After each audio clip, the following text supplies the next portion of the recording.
Let's see. Let's invite some people. Come on in, come on in. I am terribly sorry. 15 minutes behind. Technical difficulties, of course, as always. Hello, hello, hello. Waiting for some more people to come in and join us. I'm sorry, Professor Huff was 15 minutes late today because I was having some technical difficulties, but I promise you'll be well worth the wait if you guys will just hang out here with me for a while. Please like, share, subscribe.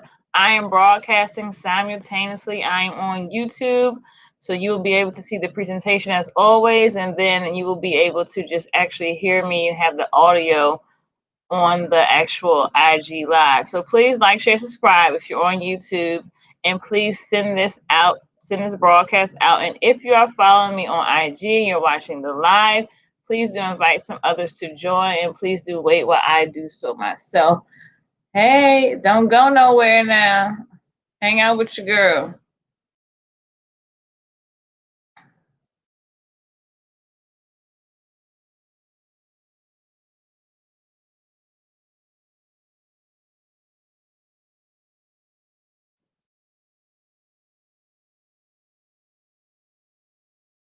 Hang out with me.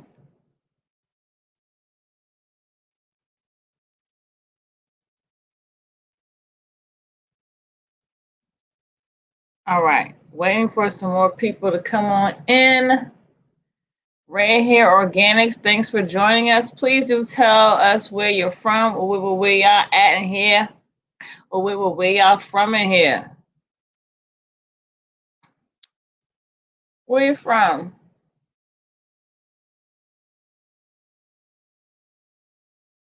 Okay. We don't know. We don't know where they from. Let's get some more people up in here.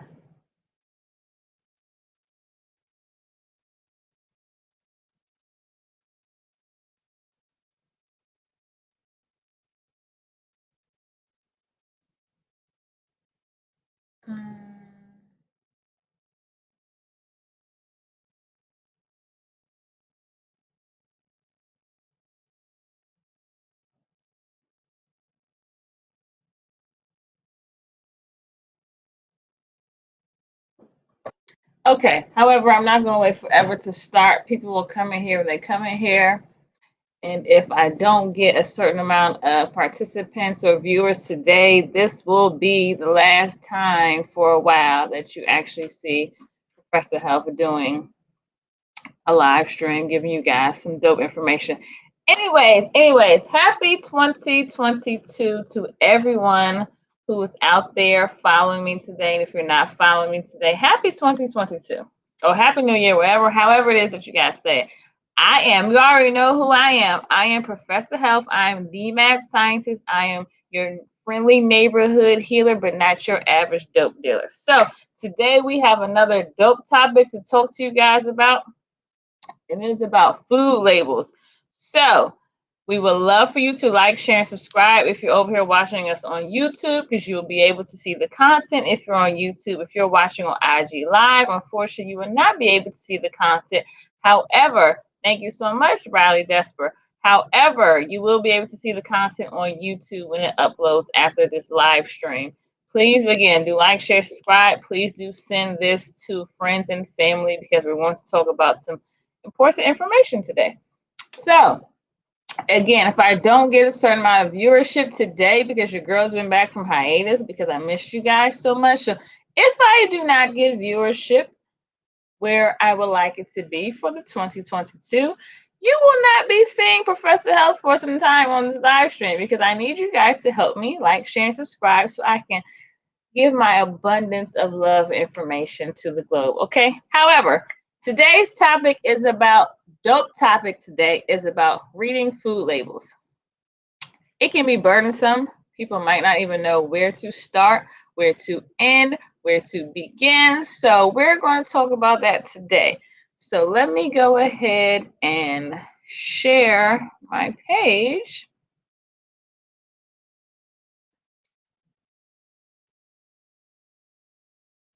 Wait a second now. This is not sharing my page.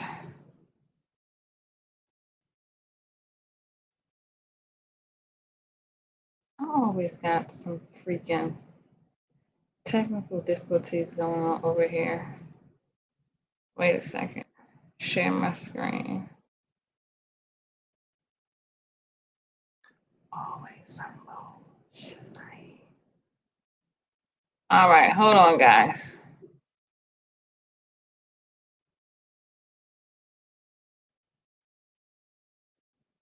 Download. Open this up.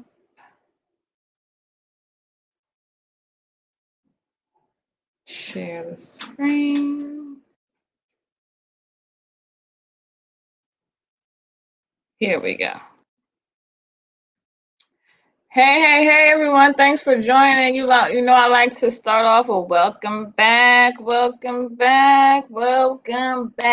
Let me know where y'all from here while I'm actually pulling up the presentation on YouTube. It will never let me be great, so please do hold on. In the meantime, where y'all from? Where y'all watching this broadcast from? Please let us know. And Nisa, you need to come and get your stuff, or you need to provide me with the shipping address so I can ship it to you. What is going on? It just won't let me be great, huh?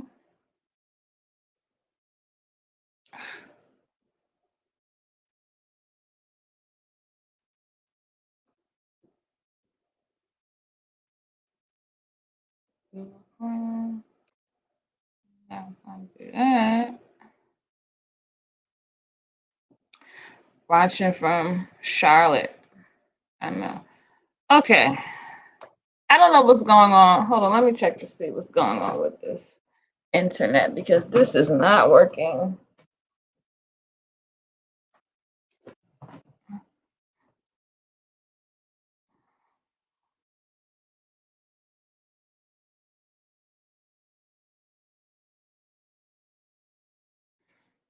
Please hang on. Bear with me. I don't know what's going on. If I have to start this live stream over. This is not working. Okay. It's not working.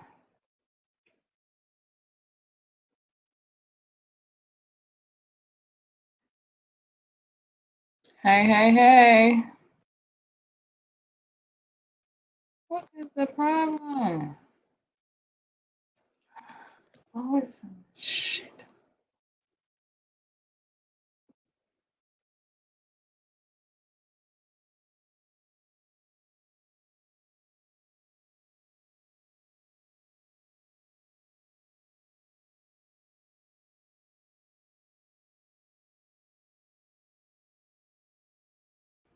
Oh, you guys are falling off. Okay, I'm back. Am I recording? Okay, I'm live. Let's share this screen one more time. Okay. Alrighty, I'm back. I'm ready. Hopefully you guys are watching on YouTube. So today, again, we are talking about reading food labels. So if you're over here on YouTube, you can see the actual nutrition facts label provided by the FDA. And this is what we're going to talk about today and some other interesting, dope things. So if you are not aware, if you don't pay attention to nutrition facts or food labels on the back of your products, in March of 2020, there was a major shift and update. And this hasn't happened within the last 20 years by the U.S. Food and Drug Administration.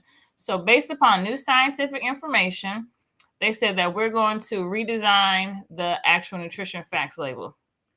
So what you would typically see on a nutrition facts label, well, this is actually the new one. If you can see, you have your nutrition facts, you have your 5 servings per container, the amount of servings per container.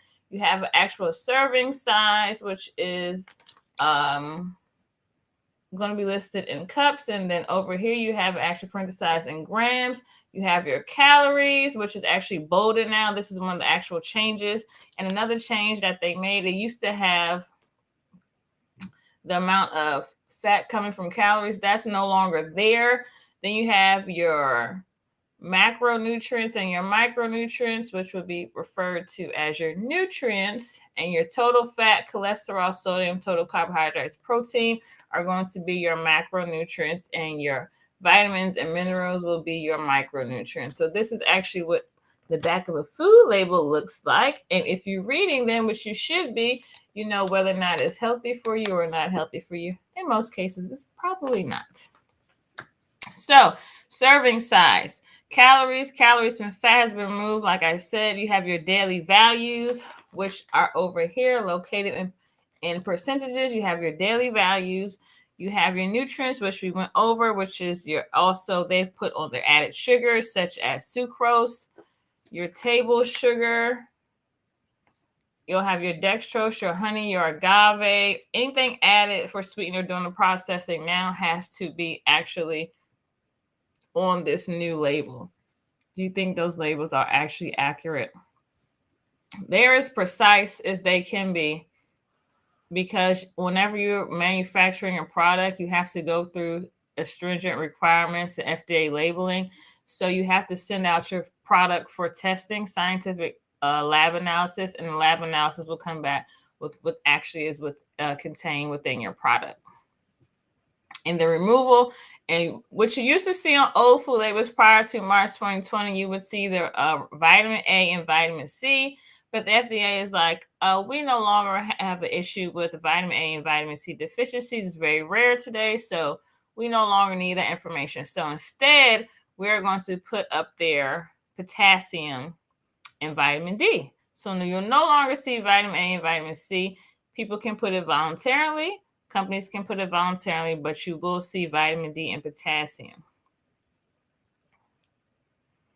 So the original label is located on YouTube, and then to the right of it is the new label. They actually changed like some fonts, making it bolder, aesthetics, and then as well as the changes that I did say, put added sugars. They removed the total amount of fat from calories and adding the vitamin D and potassium as their micronutrients. So the serving size information. So when you're going to the store and you're going to read the actual food label, I should have another label for you guys because this is not the best. You're going to actually read a food label. You're going to look at the serving size and you say, well, this contains 5 servings per container. So basically, when you buy this, you should be eating out of this at least 5 times, because that's how many servings it is per container. Now, for your serving size, which is basically the typical amount a person will eat or drink, is not recommended, but this is just a standard that they're going off of, right? So if you have a half a cup of what's in this container, which was mangoes, it is going to equate to 40 grams. And for that serving size, you have your amount of calories, which is 130 calories. That's just for the serving size. So if you eat more than 1 serving, you would have to multiply this information by how many servings you had. So let's keep on going. Like I said, you have your percent daily value. You have your nutrients located right here, your macro and your micro. Your macro and your micronutrients. And then you have, which down here you have a little footnote, which says the percent daily value tells you how much a nutrient in a serving of food contributes to a daily diet. The daily diet that they're going off is based upon a 2,000 calorie diet per day. And we all know that people fall there above or below that. So that's just the standard that they're using. So what you have under your total carbohydrates actually includes your sugar, your starch, and your fiber. And you actually have your fiber listed, your dietary fiber, and there are two kinds of fibers, but we won't go into actually what those fibers are today because I don't want to confuse anyone. So please do know Hey, hey, hey. Please do note for everyone that just joined, hello, hello, hello. Welcome back.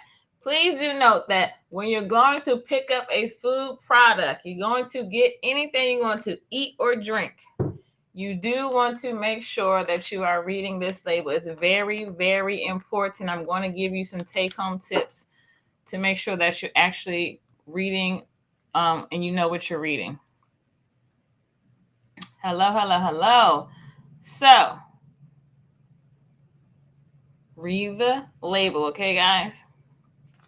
And for if you ever need a guide for when you're reading the back of this label, like, I don't know how much a half a cup is, I don't know how much a tablespoon is, I just don't know. And you're not the type of person that measures your food. A lot of people do not, unless you're actually counting your calories. You're trying to either bulk up or lose a certain amount of weight. But however, peace, God, there is a visual hand guide to tell you what portion sizes are. And this is just a standard, right? But you can use it to be helpful for you if you're trying to watch what you eat or you want to know what portion size is when you're looking at a label. So if the label says there's 5 servings per container and a serving size is half a cup, you're like, what is half a cup? But I'm not using a measuring cup.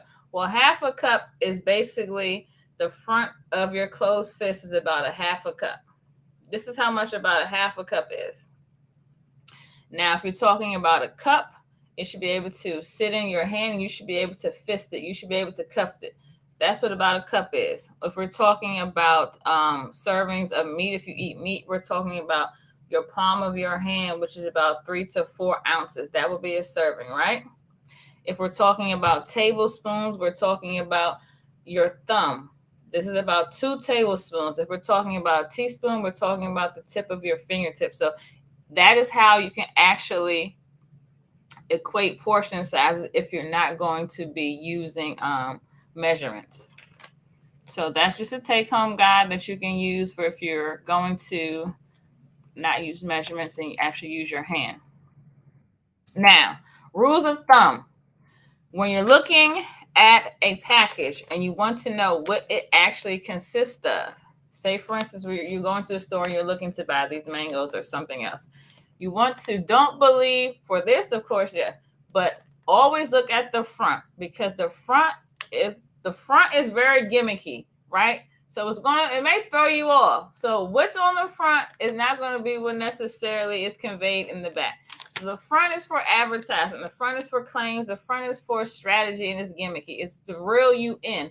It's to get you as a consumer to say, yes, I'm interested or I want to buy that. So therefore, you need to make sure that you're reading the actual label and the actual ingredients, okay? So what you know about the front, ain't nothing going on. It's all in the back. The fun is in the back, okay? The fun is in the front. The front is in the back. So you want to also check the ingredients. You want to check the ingredient. Is the main ingredient, which stated on the front of the package, where it says biggest day, where it says gently dried fruit, organic, and it says mango. Is mango the actual main product in this actual package? Well, let's turn the back of the package, and let's look at the ingredients. And the ingredients right here says organic mangoes. Organic mangoes. So for this instance, the actual what's said on the front is actually which is sold in the back as the main product is actually the main ingredient. And if you want to know what the heaviest ingredient is, the heaviest ingredient will always be listed from left to right. So it'll be the first ingredient listed, and then it moves from heaviest to lightest in sequential order. Now, if you cannot pronounce, do I have something? I do have something for you guys. Give me a second. Do I? No. Let's see if I have something. No, I don't. Anyways, I digress. If you can't pronounce the ingredients, then drop it like it's hot. That's the rule of thumb. If you can't pronounce it, why would you even want to put in your body? You don't even know what it is. So I have a video that I'm showing that I went to TJ Maxx the other day, and it was showing chickpea, bright as day for pasta. But when you looked at it, it said, under it said chickpea biggest day, and under it said with lentils. So I turned on the back of the turn on the back of the label and it says chickpea pasta. That was the first ingredient, but the second was all types of lentil flour. So it wasn't just only chickpea pasta. But had I thrown that in my basket, I would have gone home and been like, damn, this ain't just chickpea pasta. What about something that basically has a suffix or "ite" or "ate" to it? If you can, regardless of the suffix, if you cannot pronounce it like a disodium sulfate or something like that, like some type of chemical like that, don't get it. Sulfates are used as preservatives. So if you're eating foods that means it's processed, right? And so you want to stay away from processed food because processed foods are high in preservatives and high in sodium.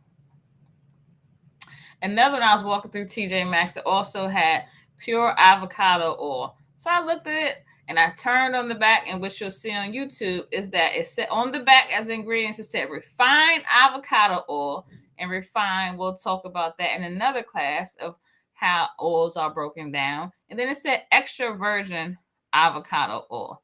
So avocado oil is basically what's in this ingredient, but however, it's got two different kinds of oils in there. So it's not an oil that you want to be using because it has refined, which means that it's going to be bleached or deodorized. Chemicals are added to the process.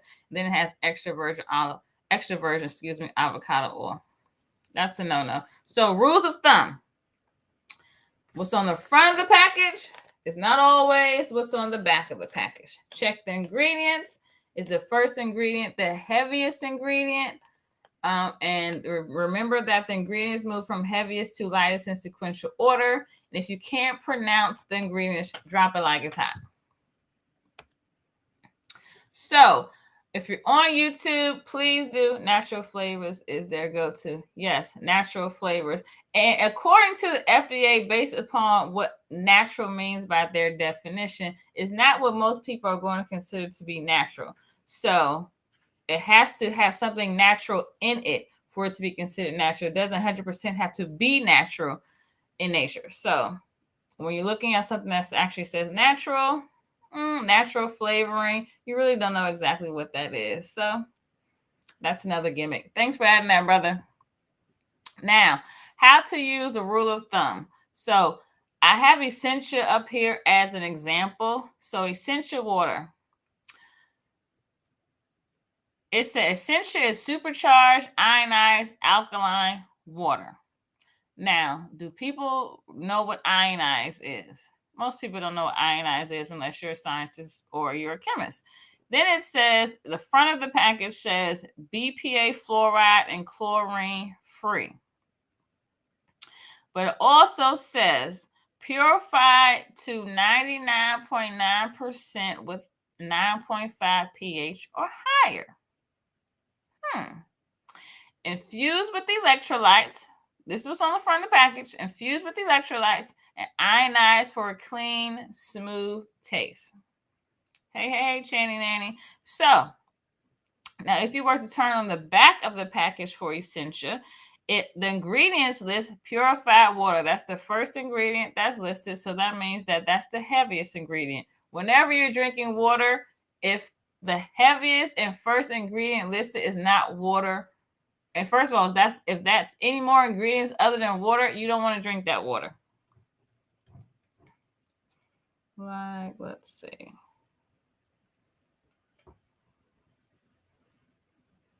So, for example, Pellegrino. I love to drink Pellegrino. So we have a sparkling natural mineral water, right? And then we have ingredient is mineral water. That's what it is. Mineral water. If you have anything else added to your water, please, it's not for drinking. I don't know what it's for, but it's not for drinking. Okay, so getting back to how to use the rules of thumb on example of Essentia. So on the front of the package, it's got all these glorified labels. It's got a 9.5 pH or higher. It's infused with electrolytes. It's ionized. It's alkaline water. It's supercharged. It's BPA fluoride and chlorine free. Most people don't even know what that is, except for probably what you pull away from that is alkaline. So when people think of, I want some alkaline water, I want something that's healthy, they think that going to get Essentia is a great choice. However, it's not a good choice. It's actually a horrible choice. And this is why. The ingredients are purified water, parentheses by reverse osmosis. Most people don't know exactly what that is. So if you don't know what it is, again, rule of thumb, it's a no-no. Drop it like it's hot. Reverse osmosis is basically a process which pulls contaminants out of water. What does that mean? You don't even know. Again, you don't know. Steer away from it. Sodium bicarbonate. Who in here knows what sodium bicarbonate is? Just off top, without Googling, you're reading the back of this label, you're in the store, and you're like, I think I want to get me some Essentia. It has all this stuff in here. What in the hell is this? Who in here knows what sodium bicarbonate is? Nope. Exactly. Does anyone in here know what ionized mean or ions mean? Supercharged. Does anyone know what that means? Let me know.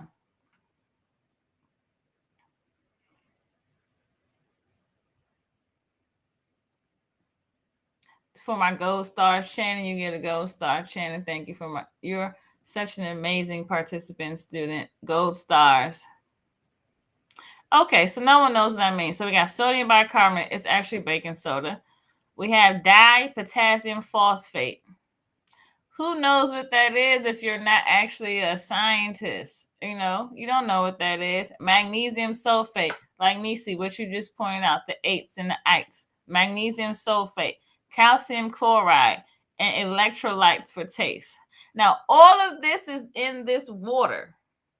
Let's start off by breaking down these ingredients. So we're starting off with purified water.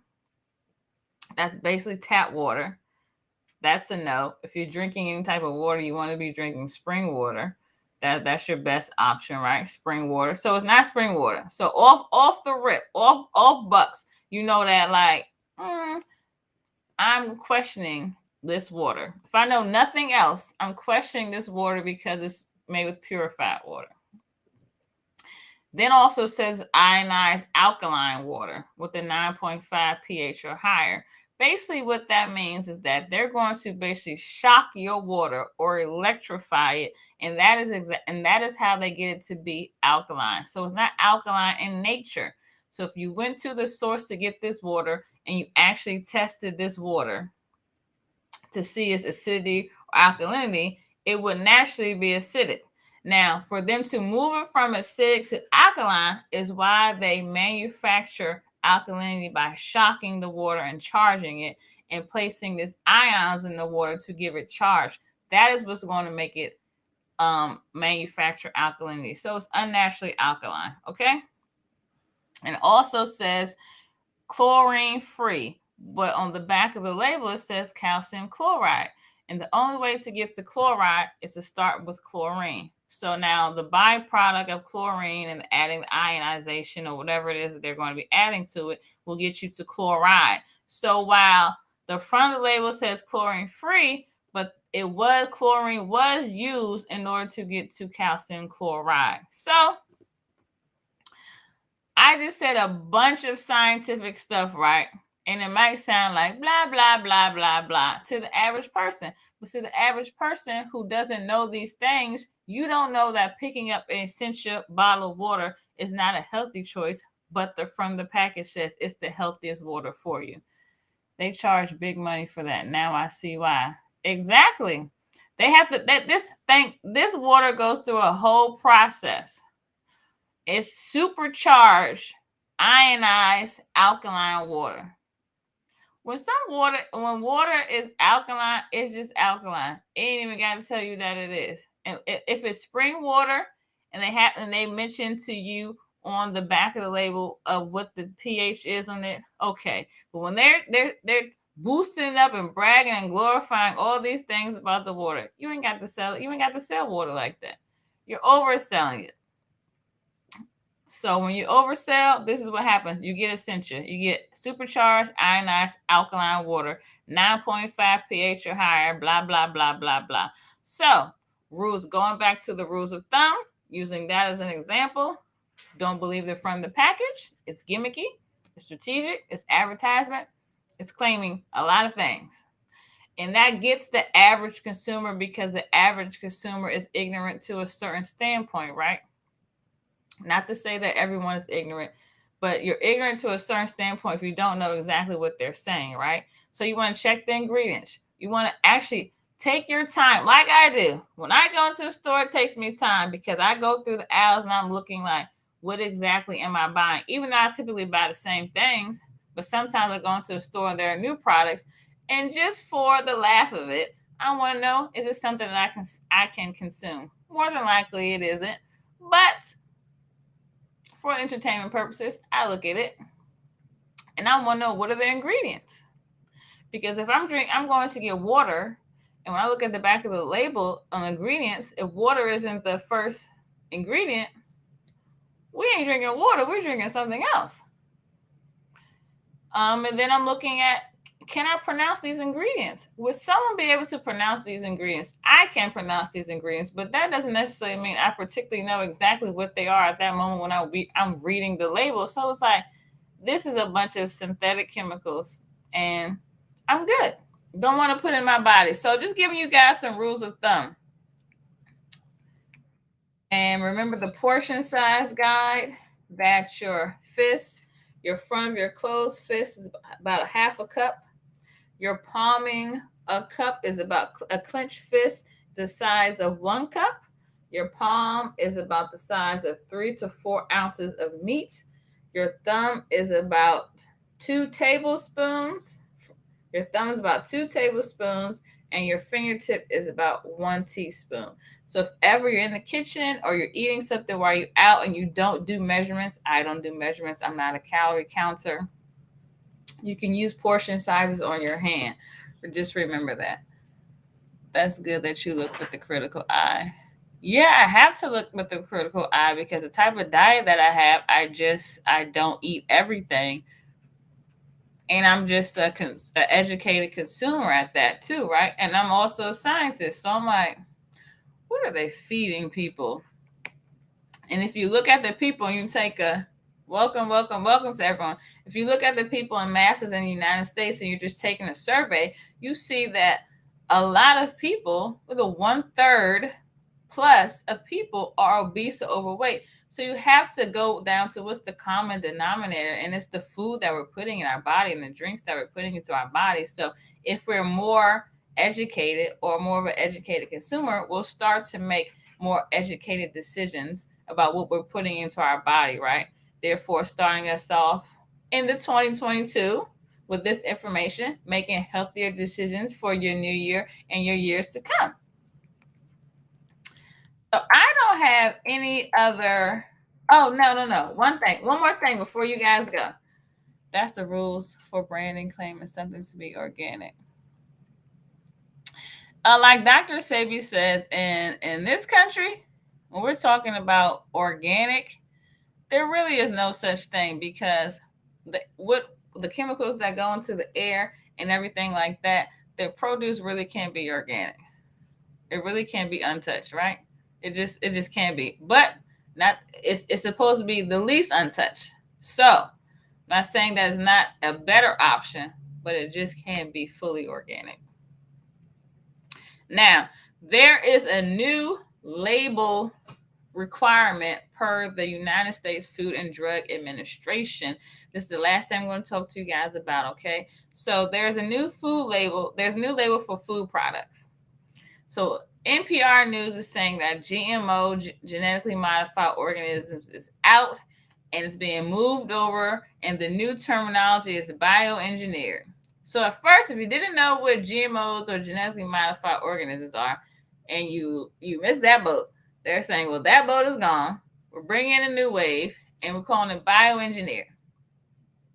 It's new, and it's going to take effect.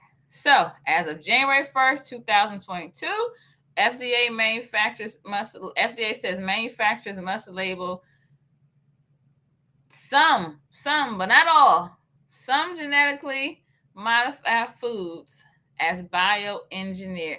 There's always a caveat or some way, a workaround for manufacturers so they don't have to tell the consumer exactly what is in their food.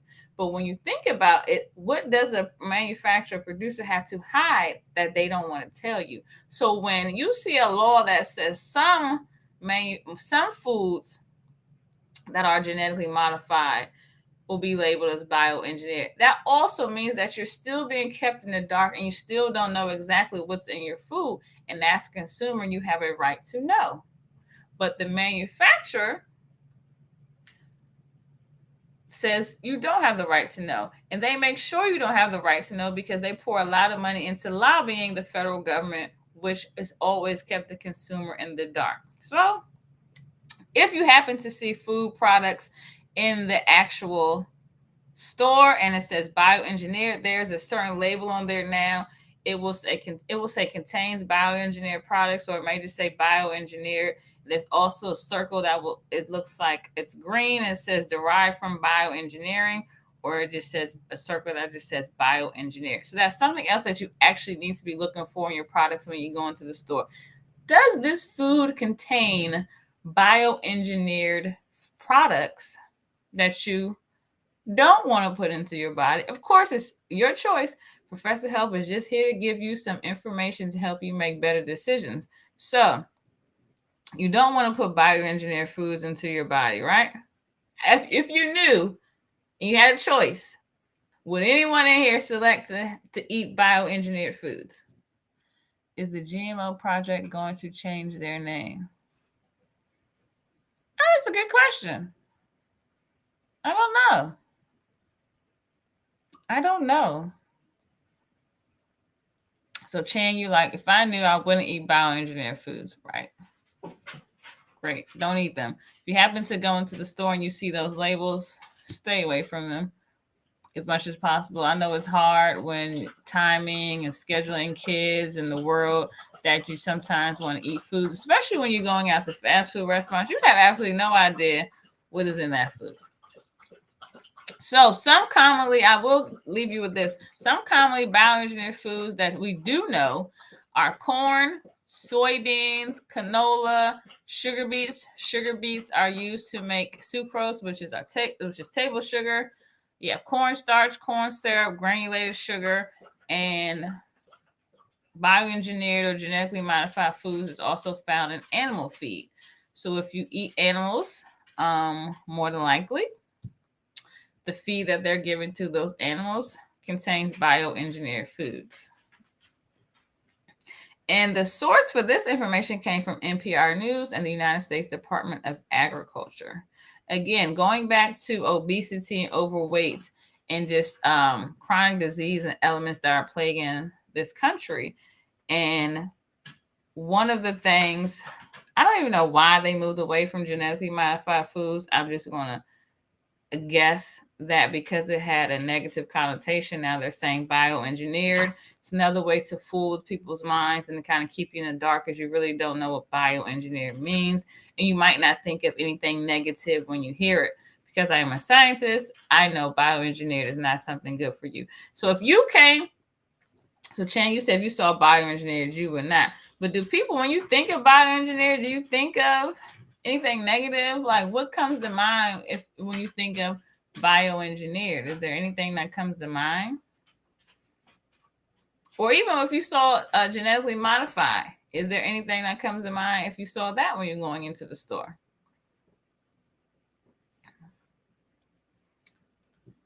Let me know what you're thinking.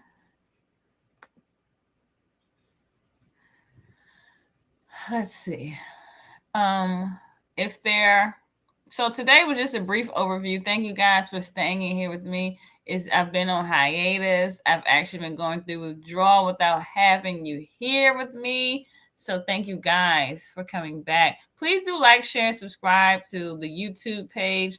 Send this information to friends and family. And when this drops on IG Live, please do like it and please do share it with your friends and family as well. You think unnatural. You think I don't want my food engineered. I want to engineer it. Oh, I love that. That is like a t-shirt. Girl, we might have to talk about that. I don't want my food engineered. I want to engineer it. Girl, that's a quotable. I'm loving it too.